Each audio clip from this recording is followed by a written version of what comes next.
सदवंदियाणं तिहुवणहिलमधुरविसदवाकाणम् अन्तातीदगुणाणं नमो जिनाणं जिदभवाणं। कुंदकुंदाचार्य भगवान की जय। पंचास्तिकाय संग्रहामध्ये गाथा नंबर 68 चालू आहे। भाभीजी पुस्तक घेऊन बसता का सकाळी? एकतर बसतच नाही, बसलं तर घेऊन बसा, काहीतरी आपलं स्वाध्याय रूपाने तर व्हावं की शिक्षण। 68 नंबरची गाथा आहे। तम्हाकम्मं कत्ता भावेणै संजुदोद जीवस भोत्ताहुहवदि जीवो चेदग भावेण कम्मफलम्। काय सांगतात? कर्तृत्व आणि भोक्तृत्व अधिकाराचं वर्णन चालू आहे। जीव कर्ता आहे आणि भोक्ता आहे, पण कर्म काय सांगितलं? कर्म मात्र करता आहे, भोगता नाही। कारण कर्मामध्ये चेतनता नाही, हा हेतू दिला। त्यांना तुम्ही जवळ ठेवा। त्यांनी तम्हाकम्मं कत्ता म्हणून जीवाच्या भावाने संयुक्त असे कर्म करता आहेत। निश्चयाने स्वतःचे करता आहेत आणि व्यवहाराने जीवभावाचे करता आहेत, परंतु कर्म भोगता नाही। काय सांगितले भाभी? जीव करता पण आहे, भोगता पण आहे। कर्म फक्त कर्म करता आहे, भोगता नाही, अचेतनत्वात असं हेतू दिला होता का? परंतु भोगता तर मात्र जीव आहे आणि तोही चेतक भावाच्या कारणाने कर्मफलाचा भोगता आहे। असं कोण? कर्म करता आहे इन द सेन्स पुद्गलचं परिणमन कर्मरूपाने तो करतो निश्चयाने, आणि व्यवहाराने तुमच्या परिणामांना करतो। त्यांचा उदय आला की तुम्हाला क्रोधी केलं त्यांनी, असं व्यवहाराने म्हणलं जाणार। कुठला व्यवहार? कर्माने तुम्हाला क्रोधी केलं, कुठला व्यवहार हो?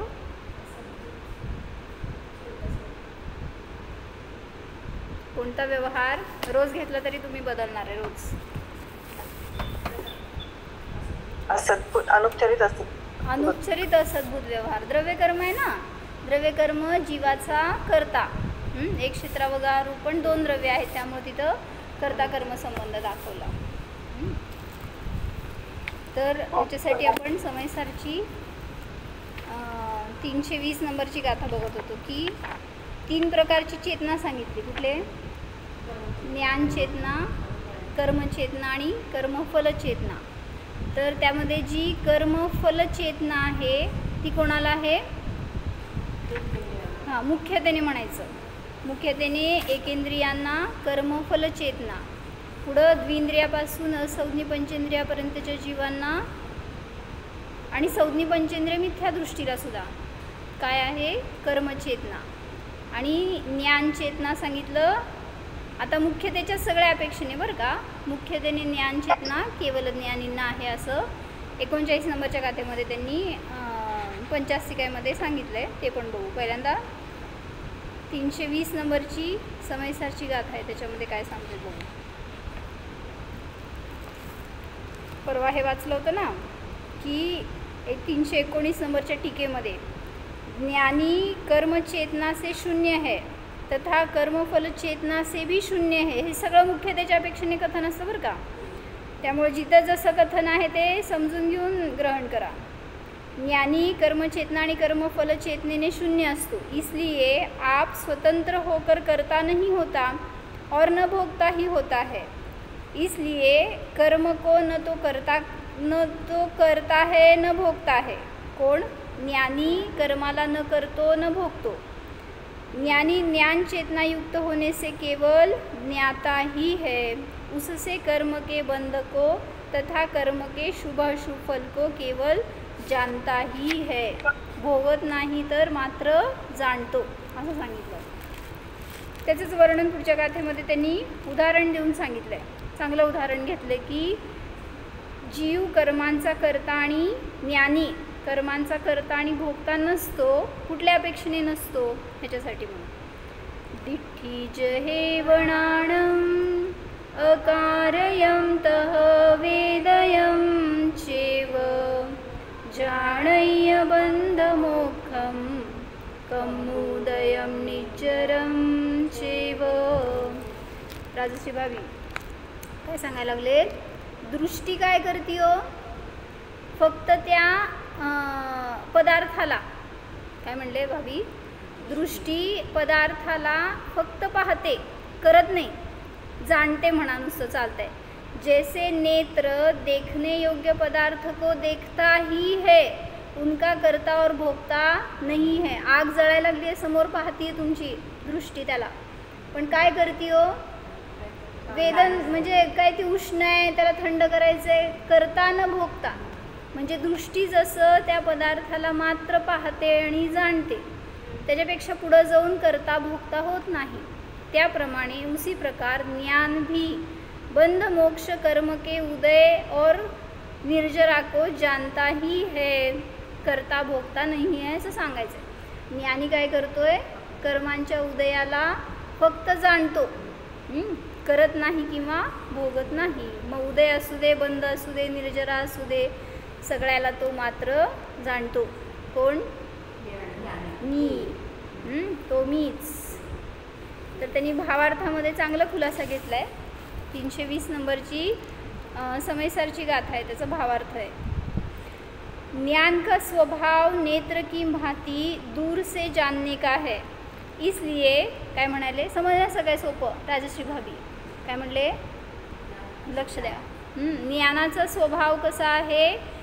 नेत्राप्रमाणे मात्र दुरून जाणण्याचा आहे. विचार करा ना, ज्ञान माझ्यामध्ये आहे आणि ह्या पदार्थाला मी जाणतोय, त्यात घुसून जाणतोय का ते पदार्थ माझ्या ज्ञानात घालून जाणतोय? काय करतोय? दुकान दिसलं का आता तुमच्या डोळ्याला? आता आहे की ज्ञानात आहे ना. हां, म्हणजे दृष्टीमध्ये आला तो विषय, तसं ज्ञानामध्ये त्या दुकानाला जाणलं आपण. सांगा, त्या दुकानात गेला का दुकान तुमच्या ज्ञानात आलं? म्हणजे तर दुरूनच जाणतोय. असं काय त्या वस्तूला तोडमोडून किंवा त्याला त्याच्या रूप होऊन जाणण्याची गरज नाही आहे. म्हणून सांगतायत, जसं दृष्टी पदार्थाला जाणते त्याप्रमाणे ज्ञानसुद्धा दुरूनच पदार्थाला जाणतं. इसलिए ज्ञान के कर्तृत्व भोक्तृत्व नहीं है. कर्तृत्व भोक्तृत्व मानना अज्ञान है. यहाँ कोई पूछे कि ऐसा तो केवल ज्ञान है, किशोरी काकी 320 नंबरची समयसारची गाथा आहे. काय सांगायला लागले? जर तुमचं ज्ञान करता आणि भोगता बनायला गेलं तर ते नियमाने अज्ञान झालं. आणि मग त्यांनी विचारलं शंकाकारांनी, असं तर तटस्थ राहणारं केवळ ज्ञानच आहे, तुमच्या कोणाचं ज्ञान नाही आहे, म्हणजे तुम्हाला ज्ञान चेतना नाही, असं सांगायचं त्यांना. जब तक मोह कर्म का उदय है तब तक तो सुख दुखादि रागादि रूप परिणमन होता ही है.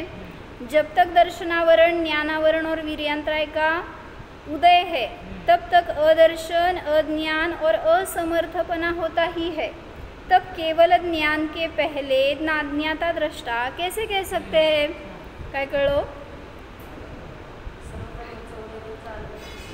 दीपाली भाभी कुठे गेला आज? दिसेना मला.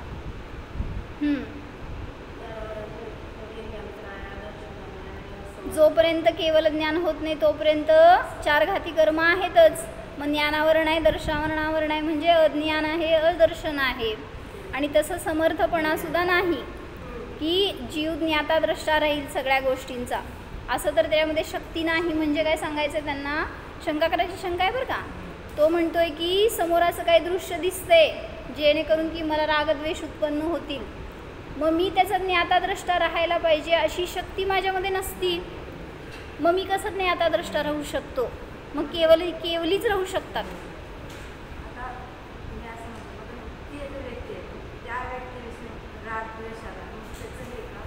मग ते चूक कोणाची? त्या व्यक्तीची का माझी? मला रागद्वेष झाला त्याच्याविषयी, तर त्याची चूक का माझी चूक?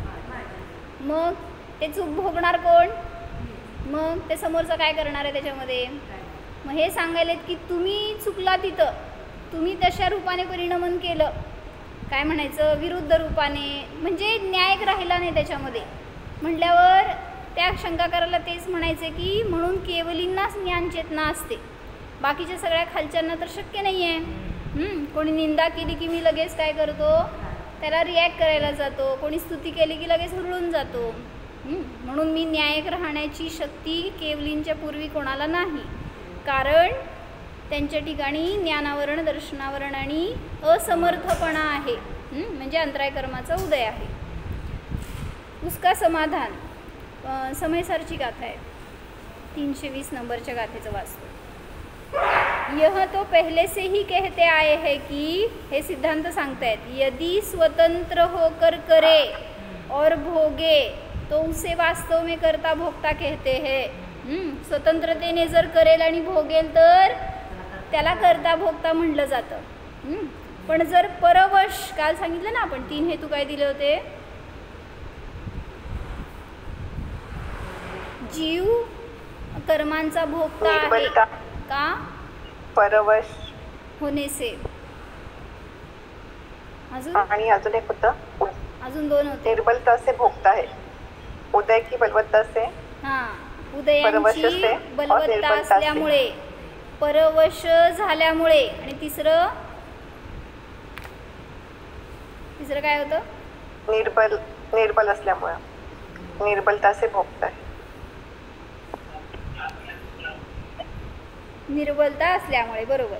उदयाची बलवत्ता असल्यामुळे, परवश झाल्यामुळे आणि आपल्या निर्बलतेमुळे कर्मांचा तो भोगता म्हणला जातो. पण वास्तविक तसं भोगता जीव स्वतंत्रपणे भोगता नाही, अशा रीतीने परवश होऊन कदाचित भोगेल तरच भोगता म्हटला जातो, जर स्ववश होऊन भोगेल तर. म्हणून सांगतायत, यदि स्वतंत्र होकर करे और भोगे तो वास्तव में करता भोगता कहते हैं. सो जब मिथ्या दृष्टि रूप अज्ञान का अभाव हुआ, कुठं झाला, मिथ्यात्वाचा अभाव झाला, कुठं, जिथं सम्यक दर्शनाची प्राप्ती झाली तिथंच. तब परद्रव्य के स्वामीपणे का अभाव हुआ, बरोबर आहे, पराचं स्वामित्व नष्ट झालं. तब आप ज्ञानी हुआ, स्वतंत्रपणे से तो किसी का करता भोगता नहीं होता. एकदा सम्यक दृष्टी झाला की तिथं पराचा करता भोगता होत नाही. कोण, मी. स्वतंत्रपणे किसी का करता भोगता नहीं होता, परंतु अपनी निर्बलता से, कर्म के उदय की बलवत्ता से जो कार्य होता है उसको परमार्थ दृष्टि से करता भोगता नहीं कहा जाता. म्हणजेच उपचाराने करता भोगता म्हटला जातो, पण स्ववश होऊन स्वतंत्र रूपाने कोणाचा करता तो बनत नाही. कारण श्रद्धा निर्मळ झाले ना. सांगा, मुलाचं पोषण कोण करत आहे, मुलाला कोण सांभाळत आहे, मीच. कोण आहे मागं माझ्या, म्हणजे तिथं आपली बुद्धी काय आहे, मी त्याचा करता, मी त्याचा भोगता. मला सांगा, आज तुमचं आयुष्य संपलं, तो जगणार का मरणार का. मग तुम्ही करता होता म्हटल्यावर तुमच्यानंतर त्याचं काहीच व्हायला नको. जसं तुम्हाला कोणाच्या शिवाय अडलं का आपलं काम, आपलं काम चालू आहे म्हणजे कोणी करता नव्हतं, नाही, नसणार, आपणच आपले करता आहोत. हे जिथं स्वीकारणार ना तिथं आपल्याला सुखाने जगता येणार. काय म्हणले काका, परंतु अपनी निर्बलता से, कर्म के उदय की बलवत्ता से जो कार्य होता है उसको परमार्थ दृष्टि से करता भोगता नहीं कहा जाता. उसके निमित्त से जो कुछ नवीन कर्मरज लगती भी है उसको यहाँ बंध में नहीं गिना. मला एक उदाहरण सांगा. काय म्हणले, ज्ञानी आहे तो स्वतंत्रपणे कोणाचा करता भोगता नसतो, पण आपल्या निर्बलतेने, उदयाच्या बलवत्तेने तो करता भोगता म्हणला जातो. उदाहरण सांगा, उदाहरण सांगा. असं घ्या, तुमच्या आयुष्यातलं सांगा की, माझ्याकडे बघू नका. जो कोणी ज्ञानी आहे तो अशा रीतीने म्हणला जातो, पण वास्तविक करता भोगता नसतो. मी काल तुम्हाला रामाचं उदाहरण दिलं होतं, तुम्ही आज लक्ष्मणाचं देऊ नका, दुसरं द्या. उदयाच्या बलवत्तेने आपण ते जो ज्ञानी आहे तो म्हणलं जाईल भोगतो म्हणून, पण वास्तविक भोगत नाही, करत नाही. कोण?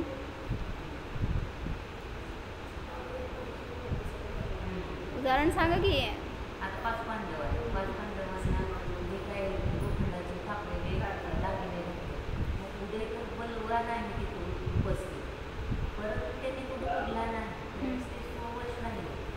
मग भोगता कुठं झाले? भोगता जिथं झाले ते उदाहरण पाहिजे मला. म्हणजे सम्यक दृष्टी आहे पण तरी सुद्धा उदयांना भोगलं त्यांनी असं म्हणलं जाईल. सांगा. सम्यक दृष्टी आहे, त्याला काही रोग झालाय तर त्याचा कर्माचा उदय आलाय आणि आपली निर्बलता आणि आता बलवत्ता आणि तो औषधी घेतोय तो म्हणजे परवश त्याने तसं कार्य होते त्याचं. बरोबर. जसं समाधी चालू आहे समजा मुनींची वगैरे आणि त्यावेळेस तिथं त्यांना सगळ्या प्रकारचे उदय चालू आहेत शरीरामध्ये. शरीर दुर्बल झालेलं आहे आणि ज्ञानाची धारा तर ज्ञानरूपाने चालू आहे, पण तरीसुद्धा औषधींचं सेवन करणार किंवा जे काय त्यांच्या योग्य करण्यायोग्य उपाय आहेत ते सगळे करतील. तर म्हणून सांगितलं तिथं तो जीव त्या परवश होऊन कदाचित सगळं करताना भोगताना दिसेल, पण वास्तविक रूपाने परिणाम त्याचे कसे आहेत हे मला करणं योग्य नाही आहे, हे मी नको आहे करायला. ह्याच्यासाठी एक उदाहरण सांगितलं होतं की एक मुनिराज होते. म्हणजे मला म्हणायचं आहे करता भोगता कसं होतो हे सांगायला लागले बरं का मी. सावधानतेने ऐका की ते मुनी होते आणि ते विहार करत अशा एका गावामध्ये एकटेच होते. अशा एका गावामध्ये गेले होते म्हणे की जिथं जैन वस्ती कमी होती आणि जे होते ते पण अज्ञानी होते, असं मुनींच्या चर्येविषयी वगैरे. आणि मग ते त्या गावात राहिले आणि त्यांचं काही स्वास्थ्य ठीक नव्हतं, त्यामुळे त्यांनी विहार केला नाही लगेच. मग ते त्यांना राहायला एक खोली जी दिली होती तिथं ते काय म्हणायचं असं काय वातावरणाची बंदिस्तता नव्हती, थंडीचे दिवस वगैरे असतील असं काहीतरी, आणि त्यांना ताप चढला अंगामध्ये. आणि ते बाकीचे सगळे जवळचे होते ते त्यांना त्याच्याबद्दल काय उपचार करायचं काहीच माहीत नाही. कुठून तरी कळाली चर्या म्हणून हात चालू होता एवढंच, पण काय उपचार करावा काय द्यावं ते त्यांचा ताप चढला म्हणल्यावर लोक येऊन त्यांनाच विचारू लागले, गोळी औषध देऊ का, तुम्हाला काय करू का. पण ते मुनी थोडी सांगतात काय, आणि ते तर दृढ राहिले बरं का.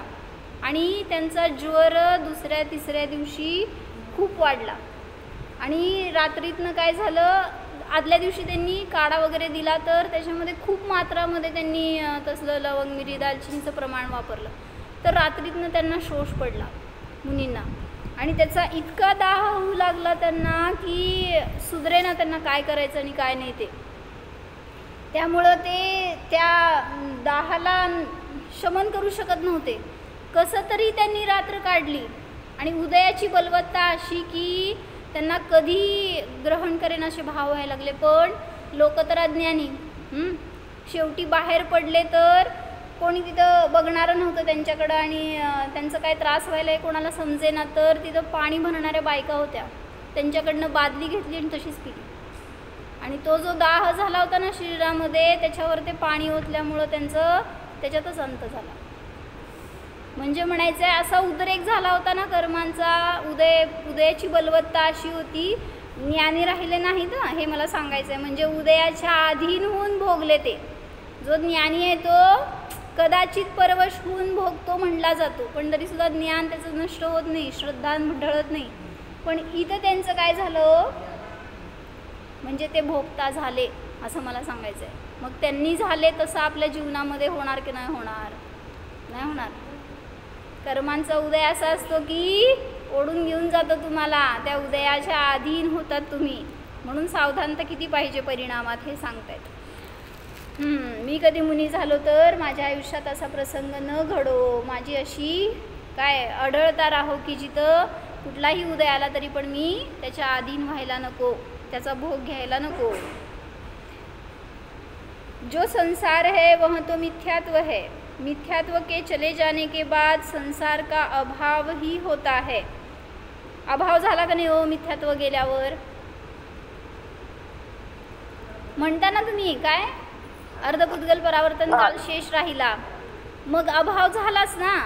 मग जसं तिथे तुम्ही कथनचित सांगताय अभाव झाला म्हणजे अनंतचा अभाव झाला आणि शिल्लक राहिला तो किंचित राहिला असं या अपेक्षेने, तसंच म्हणलं चतुर्थ गुणस्थानापासून ज्ञान चेतना सुरू झाली, ती काय परिपूर्ण झाली असं नाही, पण कथंचित आहे, ज्ञान चेतना रूपाने तिथं परिणमन आहे.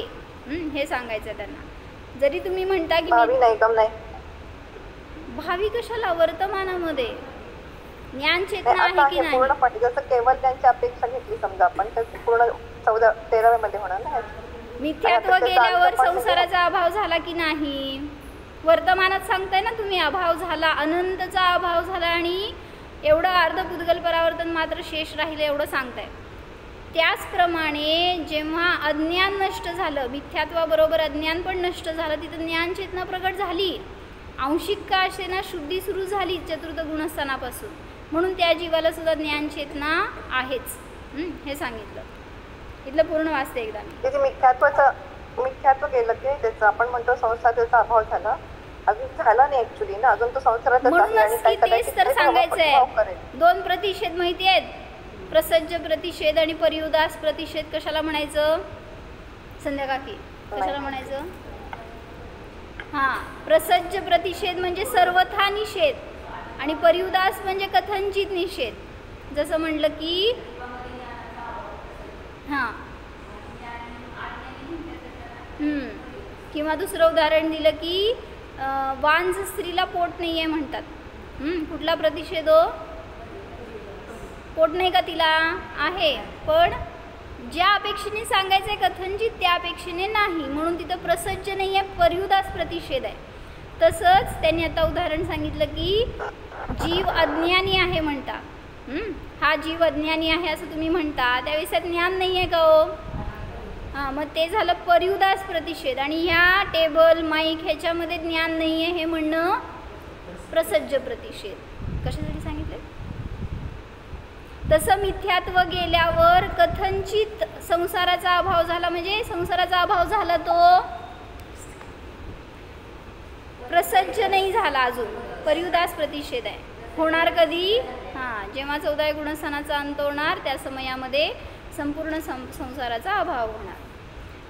संसार में बूंद की क्या म्हणाला होता ना,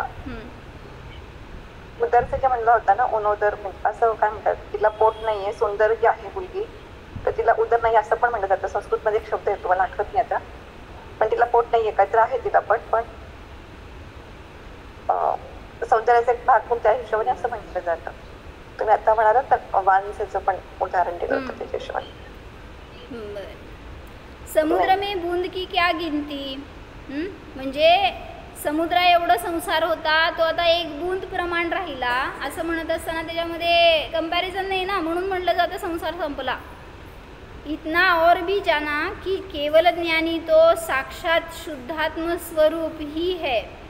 केवल ज्ञानी तर परिपूर्ण ज्ञान चेतना वाले आहेत, परंतु श्रुत ज्ञानी भी शुद्धने के अवलंबन से आत्मा को वैसा ही अनुभव करता है. प्रत्यक्ष और परोक्ष का भेद है. श्रुत ज्ञानी के ज्ञान श्रद्धान की अपेक्षा तो ज्ञाता दृष्टापना ही है. चारित्र की अपेक्षा प्रतिपक्षी कर्म का जितना उदय है उतना ही घात है.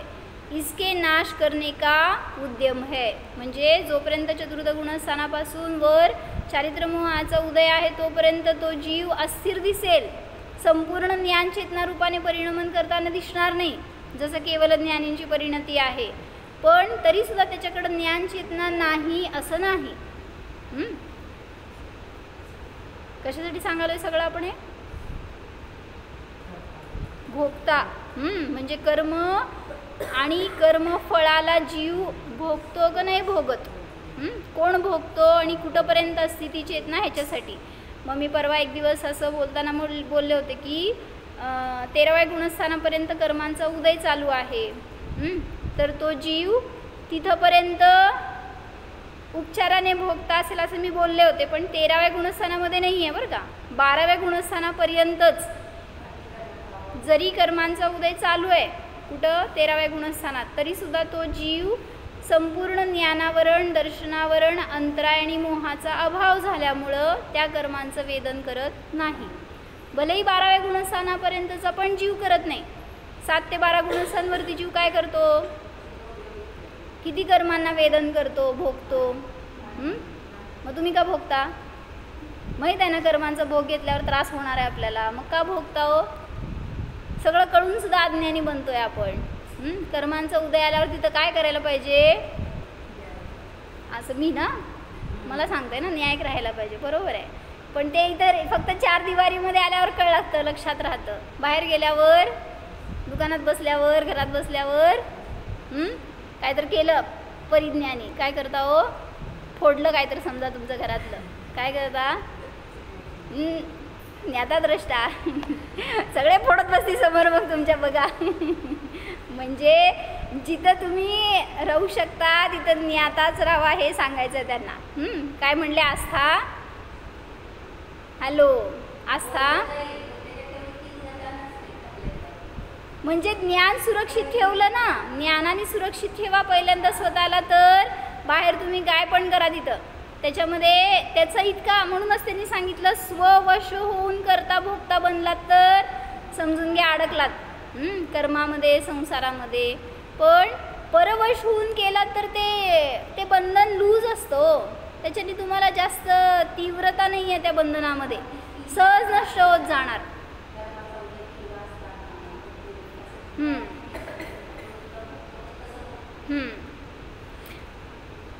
जब कर्म का अभाव हो जाएगा तब साक्षात यथाख्यात चारित्र होगा. कुठं यथाख्यात चारित्र किधर है? किशोरी काकी, यथाख्यात चारित्र किधर है? हमारे साथ रहो ना. 11 से है ना? हाँ, 11 से 14. म्हणजे सांगतायत मोहनीयाचा अभाव झाला की यथाख्यात चारित्र प्रगट झालं. बोला. हिंदी आलं. बरं. मोठं. कर्म का अभाव हो जाएगा तब साक्षात यथाख्यात चारित्र होगा, तभी केवल ज्ञान की प्राप्ति होगी. सम्यक दृष्टि को तो कल हमने इसके लिए एक सेंटेंस बताया, किशोरी काकी ने बताया था कि मोहनीय का अभाव हो जाएगा तो कौन सा गुण प्रकट होता है? अनंत सुख. कहाँ पे गया मोहनीय? 10वें के अंत में. तो वहीं पे अनंत सुख क्यों नहीं प्रकट हुआ? मोहनीय का अभाव हो गया ना, यथाख्यात चारित्र प्रकट हो गया ना, तो अनंत सुख क्यों नहीं हुआ 11वें गुणस्थान में? काका बोला अनंत सुख तुम्ही कुठं सांगता? केवलींना. मग 11व्या गुणस्थानामध्ये अनंत सुख का नाही? धनश्री काकी, काल सांगितले मी उत्तर, सांगा. 11व्या गुणस्थानामध्ये अनंत सुख का नाही प्रगट झालं? मोह तर संपलाय. नाही नाही, आता 11 ठीक आहे, 11 12 म्हणा, 12व्यामध्ये का नाही प्रगट झालं? बोला. काय म्हणता? म्हणजे काय? हाँ, अनंत सुख भोगने के लिए उतनी शक्ति चाहिए ना, वो वीर्यांतराय कर्म के क्षय पर ही प्रकट होगी उसके निमित्त में. तो अंतराय कर्म का नाश 12वें गुणस्थान के अंत में होगा. इस वजह से भले ही 10वें गुणस्थान में मोहनीय गया है, फिर भी काय म्हणते धनशिका की फिर भी वहाँ पर अनंत सुख वो जीव नहीं भोग सकता, क्योंकि अनंत वीर्य का अभाव है. मतलब आपको उतना सुख झेलने की भी शक्ति चाहिए, इसीलिए आपको इतना सुख नहीं है अभी. आपको सुख चाहिए, बराबर. चक्रवर्ती के भोग भोगने के लिए भी वैसी शक्ति चाहिए. आपके सामने वो थाली ला के रखेंगे, अगर आपने खाया ना तो क्या हो जाएगा? आप ही चिंतन करना उस पर. त्याचे एक घास खायची शक्ती सुद्धा आपल्यामध्ये नाही आहे. म्हणजे म्हणून म्हटलं तसं वीर्य. बोला. ऐसा कहते हैं कि चक्रवर्ती का एक लड्डू पूरा गांव भी मतलब मिलकर नहीं खा सकता, पचा सकता. मतलब हाँ, वही तो. मतलब उसमें वो डाइजेस्ट करने के लिए भी इतनी शक्ति चाहिए, इतना वीर्य चाहिए. तो उतना वीर्य उसके पास ही है, उसकी थाली उसके पास ही रहने दो, आपके सामने जो है वही खाओ. केवल ज्ञानी अनंत सुख का भोग लेते हैं. आपको जितना मिल रहा है ना उतना तो भोग लो, आप वो भी छोड़ देते हो और लगते हो पर के पीछे कि वो हमें सुखी कर दे. तो ऐसा नहीं होने वाला. हाँ, भोगते टाइम पर भी ऐसा विचार करो. मतलब वो निर्जराधिकार में बताए ना पहली गाथा उपभोगमिंद्रियेहिं दव्वाणम छेदनाणम इदराणम।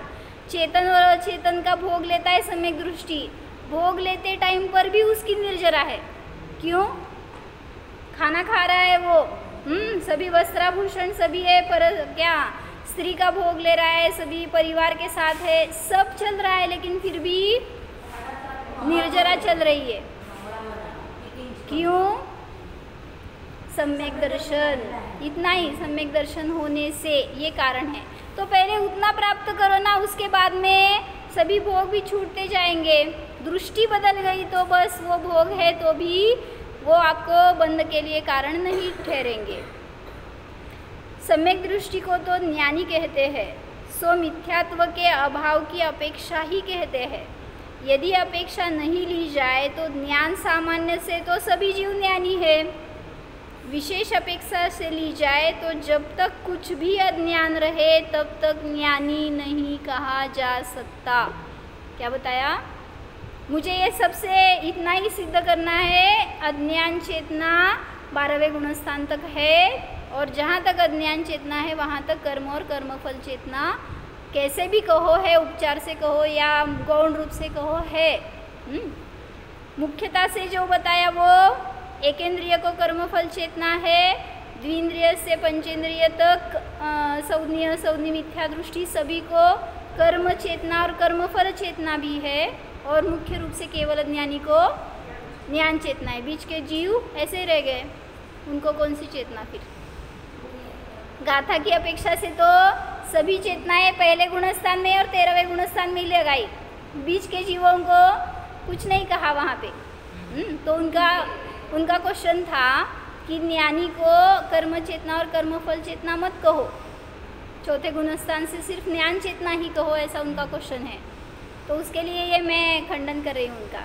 ये मेरे सामने बैठे हुए मतवादी है प्रबल मतवादी है वो। यदि श्रेणी चढ़ते हुए, जो श्रेणी चढ़ जब भी चालू होता है 7 विषय से, तो तभी उनको मतलब द्वादश अंग का ज्ञान होता है, ऐसा कहा जाता है ना। तभी मतलब वो चालू करते हैं श्रेणी चढ़ने को, अपने आप ही उतना ज्ञान चालू उसको प्रकट हो जाता है, ऐसा। हाँ ना। फिर कर्म और कर्मफल चेतना के बारे में बताओ हमें, वहाँ पे है कि नहीं है?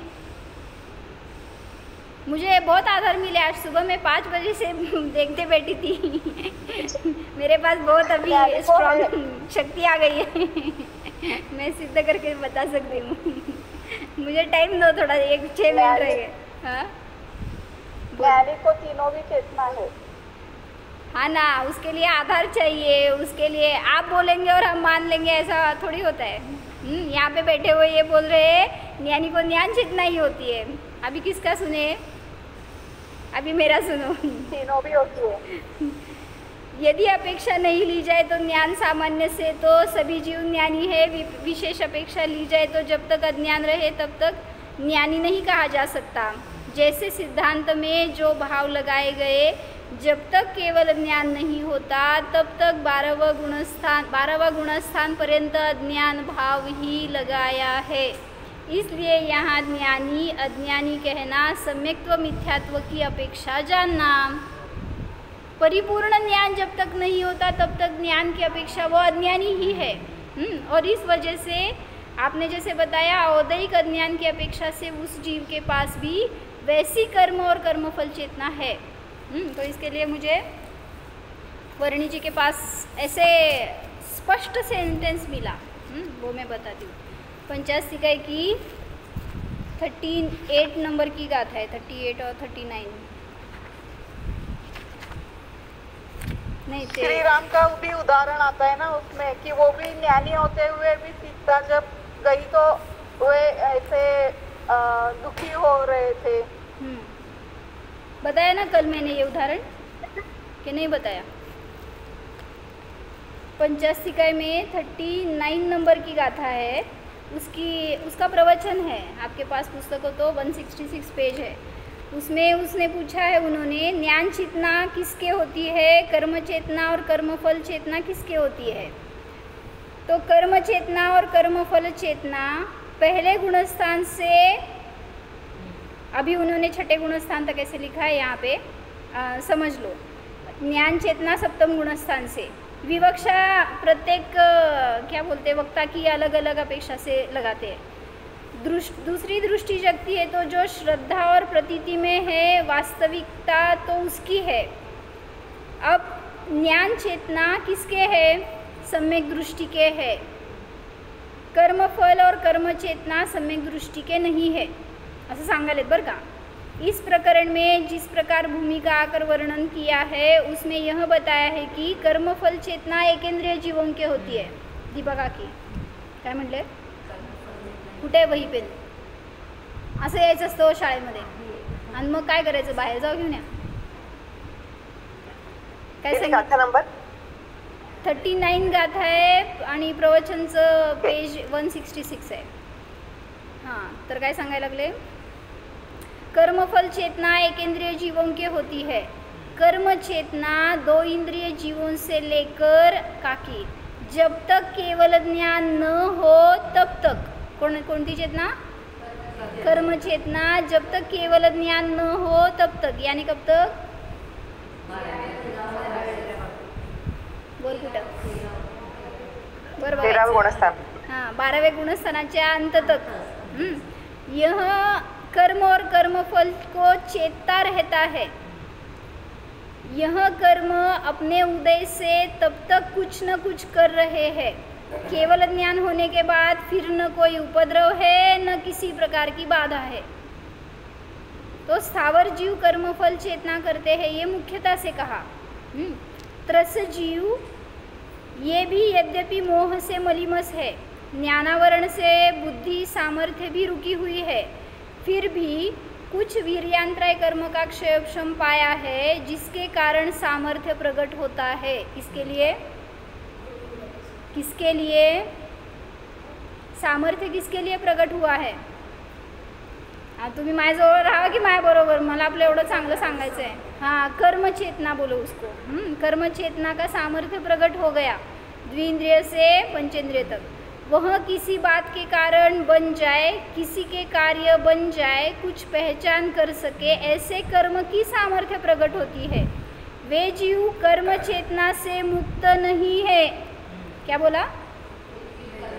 म्हणजे कर्म चेतना भी, कर्मफल चेतना भी है वहाँ पे, कर्मफल चेतना से मुक्त नहीं हुए, तो कर्मफल चेतना के साथ कर्म चेतना भी है, ये बता रहे हैं।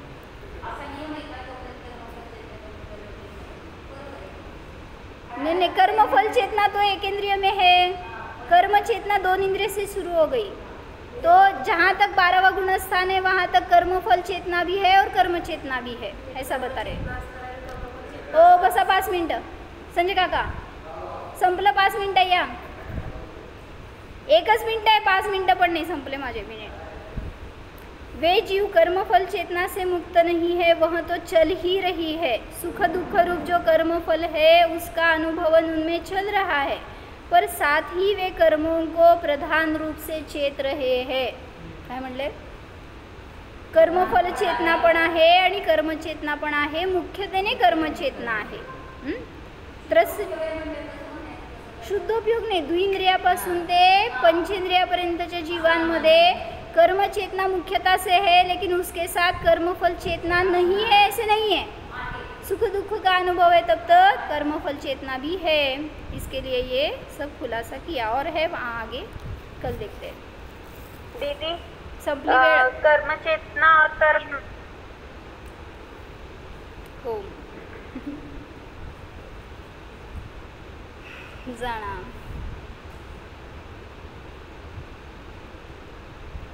स्वतःच्या स्वतंत्र ज्ञान स्वभावाला जाणा, ज्ञान चेतनेचाच अनुभव करा। पहा, सुख दुःख भोगणे हा माझा स्वभाव नाहीच, मी तर निरंतर ज्ञानाचेच वेदन करणारा आहे, ज्ञानालाच भोगणारा आहे।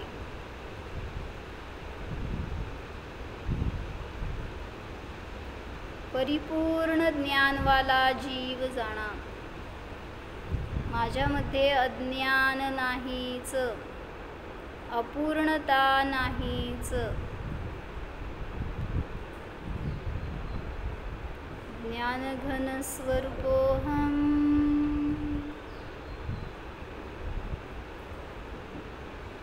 जीवोऽहम् ॐ